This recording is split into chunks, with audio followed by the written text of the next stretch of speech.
through my camera since you all... Yeah, that'll kind of work. That'll kind of work. Okay, that'll kind of work, yeah. Yeah? Yeah, that's great. Okay, perfect. Is it recording? Can you see? Yeah, it's doing something. Yeah, it's spread. Something. Now I need you to go back. Yep, okay, great. All right, so we'll Just calibrate again, right? So, to your right, please. Yes. Come through. All right. And then to your left half an inch. Half an inch. Okay, cool. And then step forward for me. That'll work, right? And then So if look you straight at the camera, don't look at you. No, if you stand there and you're looking at Tara, Am I looking through or the camera? you're looking at Tara. Okay, don't look at the camera. Don't look at the camera. And why is that? Because traditionally when you do these things, like your eye line goes slightly off camera. So you're looking at the interviewer rather than you. Right, so Yeah. Tara, if you stand here, I just need to be able to. then I'll do this for you. I can do Okay. it if you want me to. No. What's that? It looks rubbish. You're British, aren't you? I'm from Trinidad. Hold it up a tiny bit. Yeah. Say that again. I'm from Trinidad and Tobago. And now I can hear the Yeah. accent. All right. Where was Trinidad and Tobago? Trinidad. Oh, okay. Yeah. I've heard Tobago's lovely. It is lovely. Trinidad. Lovelier than Trinidad. I've heard Trinidad's a bit violent these days. Yeah. You have to know people when you go there. Yeah. If you want to go in the 26th December, I will give you tips. Do you know what? I'm trying to get a carnival or something. So I'm doing an interview about carnival here. Sorry about this. Okay, when you're ready, tell me. Is your mic out of the picture? Yep. All right. Okay. Tell me your first and last name and spell them both for me. I am Joseph, J-A-Y Williams. J-O-S-E-P-H, J-A-Y-W-I-L-L-I-M-S. I'm a professor. You can Google me and to see what our lab does. It's the Intelligent Adaptive Interventions Lab. A professor Yeah, of social what? work. Do I say a professor of computer science I'm a or? professor in 6 departments. So I'm a professor of computer science, psychology, statistics, industrial engineering, economics, and information. Okay, but I can't list all of those. So what do I? So I'm a professor of intelligent adaptive interventions. Okay. At U of T? Yes. Okay. In Jeff's department. And tell me a bit about how you met Professor Hinton. So I met Professor Hinton in 2006 when I was an undergrad student taking a course in neural networks and machine learning. And it was a tiny class. It didn't seem like it was going to be big. It was like 30 people. It's smaller than the class that all my colleagues teach today. And I was very excited about what machine learning was and his particular vision of it. And I told him I love machine learning, but I want to do machine learning and people. So he told me who to go to grad school with. He pointed me to someone's website, and I went to grad school in that area. What was he like as a professor? Because he seems to have quite a sense of humor when I talk to him. Yeah, Jeff definitely has a good sense of humor. As a professor, Jeff was incredibly blunt. So he would just say things like whatever on his mind, he would just say it, you know? Like I talked to one of his grad students, she was like, you have to kind of filter what Jeff says sometimes, but I really appreciate it because a lot of professors aren't that honest with you. As a student, they won't be like, if you want to do X, you need to do Y, right? He was very upfront about things. Like if you want to get into grad school like MIT or Berkeley, here's what you have to do. And here's what you have to not do. And it sounded like you had a bit of a mentor-mentee relationship. To be totally honest, not necessarily. Okay. But Jeff may have actually impacted my life more than his PhD students. Because as an advisor, your biggest impact on PhD students, consider just be admitting them. They get into school and then they would have been successful anyway. But Jeff actually changed the course of my life. Because even though I just took an undergrad class with him and he said, apply to grad school here, I went to grad school there. So I told my grad students when he won, I said, every one of you who's doing artificial intelligence for social good, you would not be here now doing it if Jeff hadn't said, go and work with Tom Griffiths. You wouldn't be. So basically, sometimes you can have a big impact without being a mentor by saying, you're going down this path, turn right. Because I went to grad school at Berkeley and then Stanford and Harvard. And basically, what I studied there was how to use machine learning to understand people. So now we do work on like AI for mental health and education, which is not what Jeff does. But I wouldn't have gone in that direction if he hadn't pointed me in the right way. And it sounded like you went on to win the X Prize. Yeah, so actually that's a good point. So I guess Jeff can put his fingers on the X Prize before he got the Nobel. Maybe that was another prize he had. Because the work we did in an X Prize for like the future of education, it was actually a US X Prize and a Canadian team on it. So how do we do it? Because basically we focus on how do you personalize education using machine learning. And again, I guess that's a path I would not have been on if I hadn't gone to grad school at Berkeley and done the work I did. So yeah, I guess Jeff has a X% causal claim to that. Have you kept in touch with him? Yeah, I think, well, actually not that well, actually, to be honest. But I would see him like, I think I saw him like a year ago, and he was just leaving the apartment, so I walked and chatted with him. And Jeff is hilarious. He actually told me, he was like, who's that other student who used to come to class with you? One day she almost killed me on a skateboard.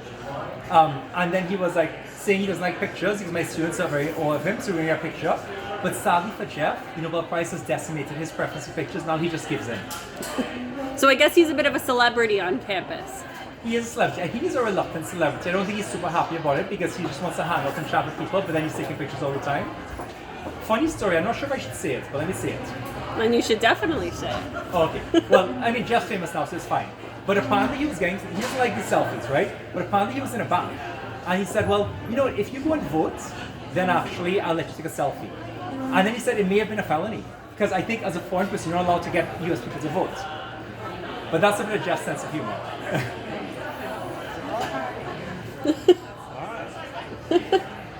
I guess that story was really problematic. They turned off the lights. Yeah. Have you sent him any like well wishes, congratulatory wishes since the Nobel? Okay, I did not, but I did see him in person like a month ago. Okay. So I want to tell you all, as nice as that ceremony was online, it was not nearly as good as the one we had a month ago. Because Jeff was upstairs, he was there hanging out, and I went up to Jeff and I said, you know, Jeff, I'm professing in your department now, and you probably don't realize, but if you hadn't told me to go to grad school in this area, you know, I wouldn't be doing what I'm doing now. So I tell all my grad students they have to thank you for that. But I think a Nobel Prize, I don't think they want to be congratulated.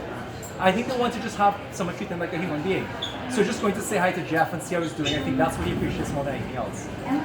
Were you, is there anyone in there? No. Were you surprised when he won the Nobel? Who was not surprised when he won the Nobel? So I want to tell you a funny story though. Guess what I did the night before he won the Nobel?